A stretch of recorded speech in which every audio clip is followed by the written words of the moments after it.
Comme Yakuot, 20 millions de personnes sont menacées par la famine.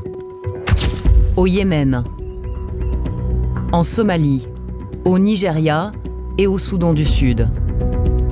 L'ONU annonce la pire crise humanitaire depuis la Seconde Guerre mondiale. Ceux qui ont faim ne subissent pas seulement les aléas climatiques, mais la guerre. En fuyant les combats dans leur pays, ils ont laissé derrière eux leurs champs, leur culture, leur bétail. Ils ont perdu tous leurs moyens de subsistance. Au Soudan du Sud, depuis 2013, le pouvoir en place et l'opposition s'affrontent dans une guerre civile. Chaque camp représente deux ethnies principales, les Dinka et les Nuer. 3 millions de Sud-Soudanais ont été déplacés selon les Nations Unies. C'est un quart de la population. Dans ce pays, les humanitaires font face à une situation d'urgence absolue. Mes amis, l'heure est grave. Selon la FAO, l'Organisation des Nations Unies pour l'alimentation et l'agriculture, la famine représente une menace croissante sur un être humain toutes les 4 secondes, soit environ 9 millions de décès par an. En 2023, tenez-vous tranquille, environ 733 millions de personnes ont souffert de la faim. Un chiffre alarmant qui reflète des niveaux comparables à ceux de 2008. Les conflits armés exacerbent cette crise, transformant la faim en arme de guerre, ce qui entraîne jusqu'à 21 000 décès quotidiens dans les zones touchées. Cette situation est aggravée par des politiques agricoles inadaptées et le changement climatique, rendant l'objectif d'éradiquer la faim d'ici 2030 de plus en plus difficile à atteindre. Avant de commencer, rappelons qu'il y a une différence entre la sous-alimentation, la malnutrition et l'insécurité alimentaire. La sous-alimentation est un manque prolongé d'apports alimentaires entraînant des carences énergétiques, des carences en vitamines et en minéraux. La sous-alimentation peut être plus ou moins sévère et mener à la sensation de faim. Maintenant, qu'est-ce que la malnutrition? La malnutrition est l'effet d'une alimentation déséquilibrée en micronutriments, notamment en vitamines, en minéraux et en oligo-éléments. Donc, en cas de sous-nutrition, on peut aussi être affecté par la malnutrition. Ici, on ne peut pas parler directement de la faim, puisqu'une alimentation non contrôlée peut bien conduire à la malnutrition pouvant entraîner à l'obésité. Enfin, l'insécurité alimentaire est l'impossibilité d'avoir un accès certain et régulier à des aliments sains et nutritifs. Donc l'insécurité alimentaire peut mener bien à la sous-alimentation, mais également à la malnutrition. C'est la seule chose qu'elle ait trouvée pour ne pas mourir de faim. Une cueillette qui lui demande un effort considérable. Selon la FAO, l'Organisation des Nations Unies pour l'alimentation et l'agriculture, environ 733 millions de personnes dans le monde ont souffert de la faim en 2023. C'est sur les continents asiatiques et africains que l'on trouve des pourcentages des populations sous-alimentées les plus hauts. Les pays tels que l'Inde, la Somalie, la Corée du Nord sont sévèrement touchés par la faim. On a d'autres pays à travers le monde, notamment la Palestine. Plus de 90% de la population de la bande de Gaza est en insécurité alimentaire. Le Soudan du Sud, avec environ 63% de sa population affectée par la faim et la malnutrition. Le Yémen, 56% de la population souffre de la faim au Yémen, couronné par les guerres successives qui ont détérioré la situation économique du pays.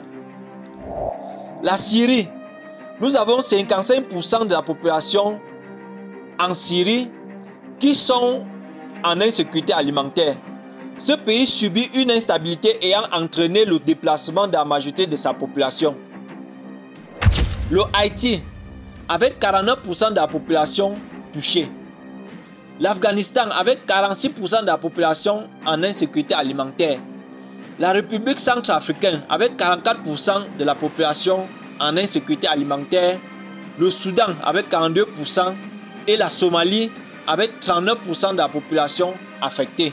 Ces populations en insécurité alimentaire consomment généralement des aliments disponibles sur place et peu nutritifs, qui mènent généralement à des carences en vitamines et en minéraux. Elle y habite seule, avec son fils de 4 ans.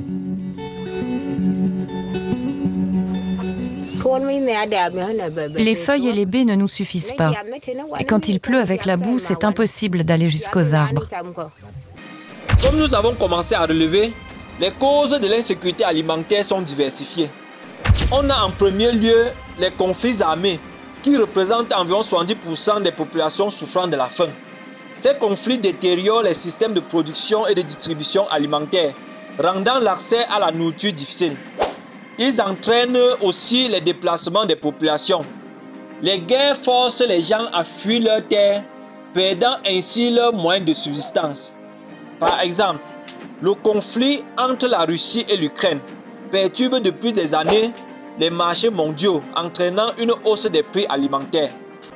Ensuite, on a les changements climatiques. Les événements climatiques extrêmes tels que les sécheresses et les inondations compromettent la production agricole et aggravent la famine dans le monde. On a enfin les facteurs économiques, notamment la hausse des prix des denrées alimentaires et des engrais, combinés à un faible revenu et à des inégalités socio-économiques. Tous ces facteurs limitent l'accès à une alimentation suffisante. Plusieurs initiatives internationales ont été développées pour lutter contre la faim dans le monde. On a le Réseau mondial contre les crises alimentaires, qui coordonne les efforts des Nations Unies, de l'Union européenne et d'autres agences pour répondre aux crises alimentaires et renforcer les systèmes alimentaires. On a aussi le Programme alimentaire mondial, qui fournit une aide alimentaire d'urgence et soutient la résilience des populations dans près de 80 pays. On a l'engagement du G7 et du G20. Des stratégies audacieuses ont été adoptées pour améliorer la sécurité alimentaire mondiale. Parmi les initiatives adoptées par le G7, nous pouvons citer la préparation des réserves alimentaires d'urgence pour faire face aux crises, le soutien aux pays en développement, notamment pour augmenter la production agricole et renforcer les systèmes alimentaires dans les pays vulnérables. Nous avons aussi la coopération internationale avec l'amélioration des marchés de vente et la promotion des investissements responsables dans l'agriculture. Le G20 a également lancé plusieurs projets pilotes pour répondre à la question de l'insécurité alimentaire. Parmi ces initiatives, on peut citer la création des outils physiques et virtuels de réserve alimentaire, le développement des nouveaux outils pour protéger les productions contre la volatilité des prix agricoles et les aléas climatiques, et la collaboration avec la Banque mondiale. Nous avons enfin le plan international qui met en œuvre les programmes alimentaires scolaires et de soutien aux moyens de subsistance dans les zones sensibles. La faim dans le monde demeure un défi majeur, avec environ 733 millions de personnes souffrant de la faim en 2023. Les conflits, les crises sanitaires, notamment celle du Covid, et les changements climatiques exacerbent cette situation. Malgré les initiatives à produire suffisamment de nourriture, des millions de personnes n'ont pas accès à la nourriture dans le monde. Une action coordonnée des initiatives étatiques facilitant l'accès à la terre et soutenant des petits exploitants agricoles peuvent permettre de réduire la faim dans le monde. Des actions personnelles, des organisations internationales et des investissements dans l'agriculture durable sont cruciaux pour inverser la tendance et enfin sauver l'humanité de la faim.